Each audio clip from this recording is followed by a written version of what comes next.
آپ یقین کریں یا نہ کریں، صرف ایک بار یہ سورت پڑھ کے دیکھ لیں، اتنی زیادہ دولت ملے گی کہ ہاتھوں میں پکڑنا مشکل ہو جائے گا۔ بے شک معجزہ آنکھوں سے دیکھ لو۔ بسم اللہ الرحمن الرحیم۔ محترم ناظرین، آج میں آپ کے لیے ایک ایسا عمل لے کر حاضر ہوا ہوں، آپ یقین کریں یا نہ کریں، صرف میرے کہنے پر ایک مرتبہ اس کو پڑھ کے دیکھ لیں، یقین کیجئے گا اللہ رب العزت آپ کے رزق میں، آپ کی دولت میں اتنا زیادہ اضافہ کر دیں گے کہ آپ سے دولت سنبھالی نہیں جائے گی۔ اتنی زیادہ آپ کو دولت مل جائے گی کہ سنبھالنا آپ کے لیے مشکل ہو جائے گا۔ اللہ پاک آپ کے رزق میں بہت زیادہ کشادگی عطا کر دیں گے۔ جن لوگوں کو اللہ تبارک و تعالیٰ نے بہت زیادہ دولت سے نوازا ہے، بہت زیادہ مال سے نوازا ہے، جو کہ بہت بڑی بنگلوں کے مالک ہیں، جن کے پاس گاڑیاں ہیں، فیکٹریاں ہیں، ان کو کس نے عطا کیا ہے؟ ان کو اللہ تبارک و تعالیٰ ہی نے دیا ہے۔ تو اللہ پاک آپ کو بھی عطا کر سکتا ہے اگر آپ کا یقین کامل ہو۔ اگر آپ اللہ پاک پر یقین کامل رکھ کے، مکمل بھروسہ رکھ کر اللہ پاک سے مانگیں گے، وہ ضرور آپ کو عطا کرے گا۔ یہ عمل اگر آپ کر لیتے ہیں تو اللہ پاک آپ کی قسمت کو بدل دیں گے۔ تو یہ جو ہم آپ کو وظیفہ بتاتے ہیں، یہ جو ہم آپ کو عمل بتاتے ہیں، یہ ہم آپ کو اپنی طرف سے نہیں بتاتے، بلکہ بزرگان دین کے بتائے ہوئے اعمال ہیں اور قرآن و احادیث سے ثابت ہیں، اور ان اعمال کو کرنے سے اللہ پاک قسمت کو بدلتے ہیں، حالات بہت بدلتے ہیں اور مشکلات جو ہیں وہ آسان ہوتی ہیں۔ تو جو بڑے بڑے علماء کرام، جو بڑے بڑے لوگ جنہوں نے کامیابیاں حاصل کی ہیں، انہوں نے انہی اعمال کو پڑھ کر اللہ پاک سے مانگا ہے اور ان کی مشکلات حل ہو گئی ہیں۔ تو وہی اعمال ہم آپ کے ساتھ شیئر کرتے ہیں، اور یہ بہت زیادہ آپ لوگوں کے لیے قیمتی باتیں بھی ہوتی ہیں، کیونکہ اللہ پاک نے قرآن مجید میں ہر مرض کا علاج رکھا ہے، اور یہ اعمال قرآن مجید سے ہی اٹھائے جاتے ہیں، اور ان کا پڑھنا اللہ تبارک و تعالیٰ کی فوری غیبی مدد لے کر آتا بھی ہے۔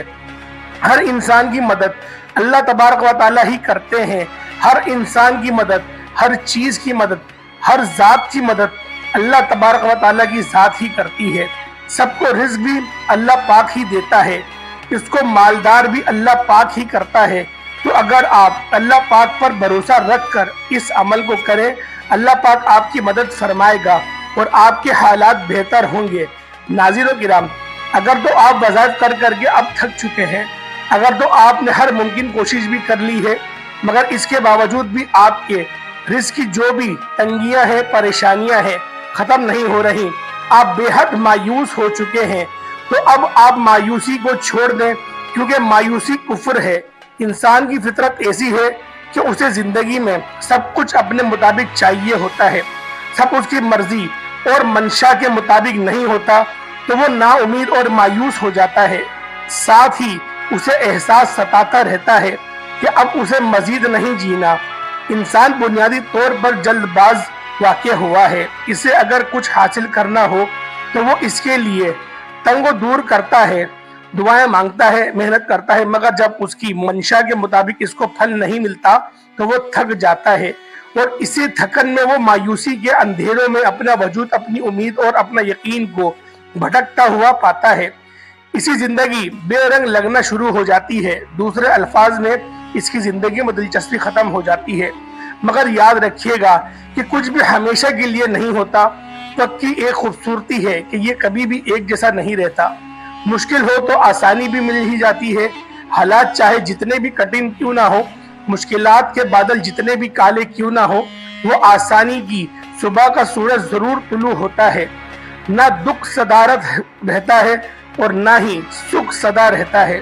ایسے ہی ناکامی اور کامیابی ہمیشہ کے لیے نہیں رہتی۔ اس لیے سب سے اہم بات یہ ہے کہ انسان کو کبھی بھی مایوس نہیں ہونا چاہیے، بلکہ مشکلات کے آنے پر مایوسی کے اندھیروں میں بھی امید اور یقین کا چراغ جلاتے رہنا چاہیے، کیونکہ اگر انسان مایوسی کے اندھیروں میں امید کا چراغ جلاتا ہے تو اس کی روشنی انسان کی وجود کو منور کر دیتی ہے۔ اس روشنی سے انسان باطنی اور ظاہری طریقے سے مزید مضبوط ہو جاتا ہے۔ وہ سمجھ جاتا ہے کہ یہ ناکامی اور مشکلات وقتی طور کی اور عارضی طور کی ہی ہیں، اور وہ اس حقیقت سے آشنا بھی ہو جاتا ہے کہ یہ جو زوال ہے، یہ جو مشکلات ہے، سب انسان کی ہمت کو جانچنے کے لیے قدرت نے پیمانے بنائے ہوئے ہیں، کیونکہ یہ بھی حقیقت ہے کہ انسان اپنی فتح اور کامیابی سے اتنا مضبوط نہیں ہوتا جتنا وہ اپنے زوال اور ناکامی سے مضبوط ہوتا ہے۔ اس لیے ہمیں کسی بھی حالات میں مایوس نہیں ہونا چاہیے اور اپنے رب سے امید رکھنی چاہیے۔ بے شک وہ ہر چیز پر قدرت رکھتا ہے، انشاءاللہ وہ آپ کی تمام پریشانیاں حل کر دے گا۔ تو یہ جو عمل ہے، اس کو کرنے سے پہلے ایک بات اپنے ذہن میں لازمی یاد رکھ لیں کہ اللہ تبارک و تعالیٰ کی راہ میں جتنا زیادہ ہو سکے، جس حسب توفیق سے ہے، وہ صدقہ ضرور کیا کریں، کیونکہ صدقہ جو ہے اللہ کی راہ میں جو بندہ خرچ کرتا ہے وہ مال کو بڑھاتا ہے، یعنی اللہ پاک اس بندے کے مال میں اضافہ کرتے ہیں جو کہ اللہ کی راہ میں خرچ کرتا ہے۔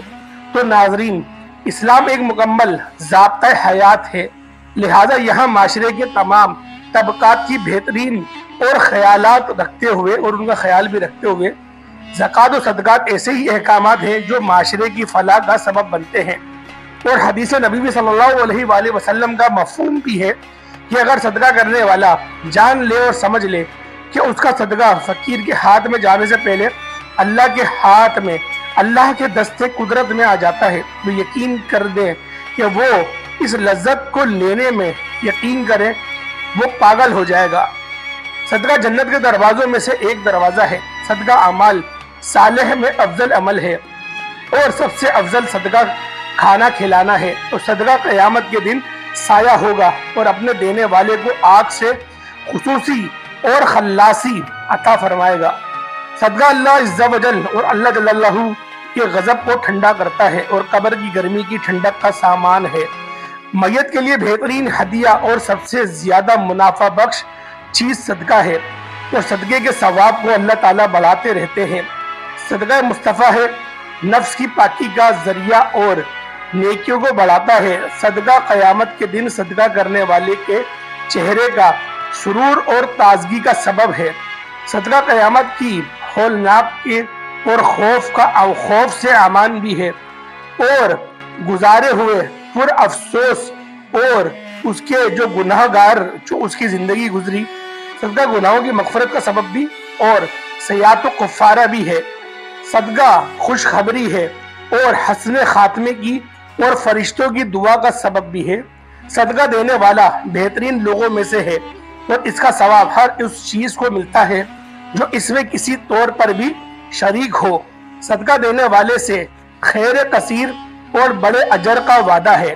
خرچ کرنا آدمی کو یقین کی صفت میں شامل کر دیتا ہے، اور صدقہ کرنے والے سے اللہ کی مخلوق محبت کرتی ہے۔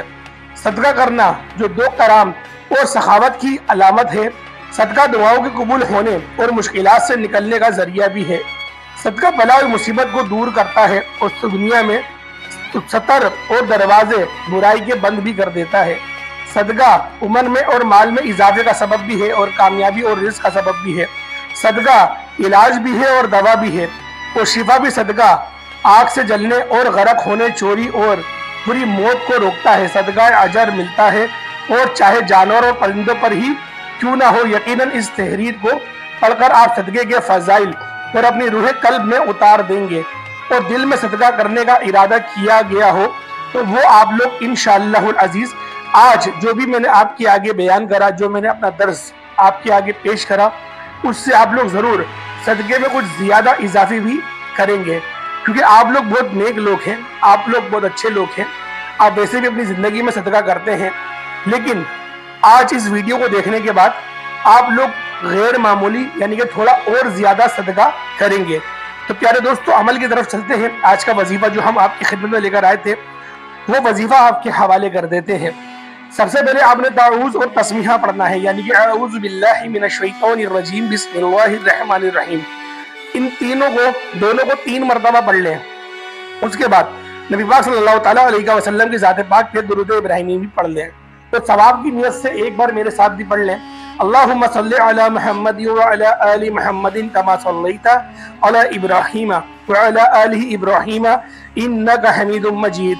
اللہم بارک علی محمد وعلی آل محمد کما بارکت علی ابراہیم وعلی آل ابراہیم انک حمید مجید۔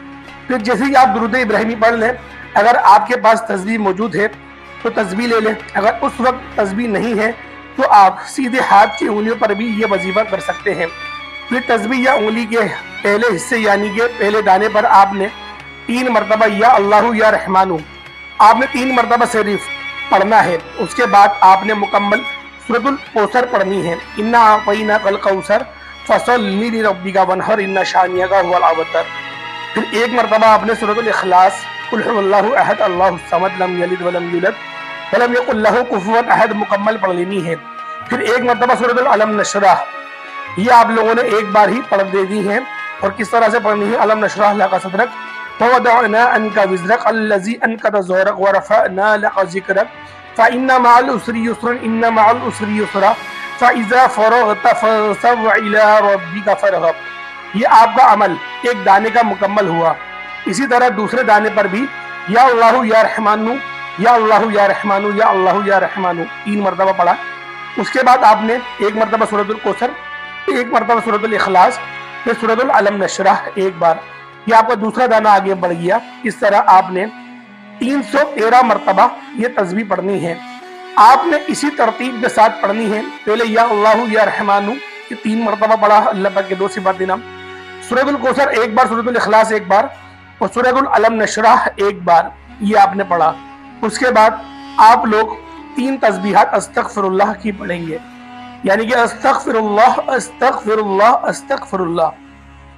یہ عمل عشاء کی نماز کے بعد آپ لوگ کریں، یعنی کہ سونے سے پہلے یا پھر فجر کی نماز کے بعد کریں انشاءاللہ العزیز۔ جو آپ کی دلی مراد ہے، جو آپ کے دل میں خواہش ہے، جو آپ کا مقصد ہے، آپ اپنا ذاتی مکان چاہتے ہیں، اللہ پاک وہ ذاتی مکان عطا کر دے گا۔ آپ قرضوں سے نجات چاہتے ہیں، اللہ پاک قرضوں سے نجات عطا فرما دے گا۔ آپ جس چیز کو بھی تصور میں لے کر آتے ہیں، اللہ پاک وہ چیز آپ کو عطا فرما دے گا۔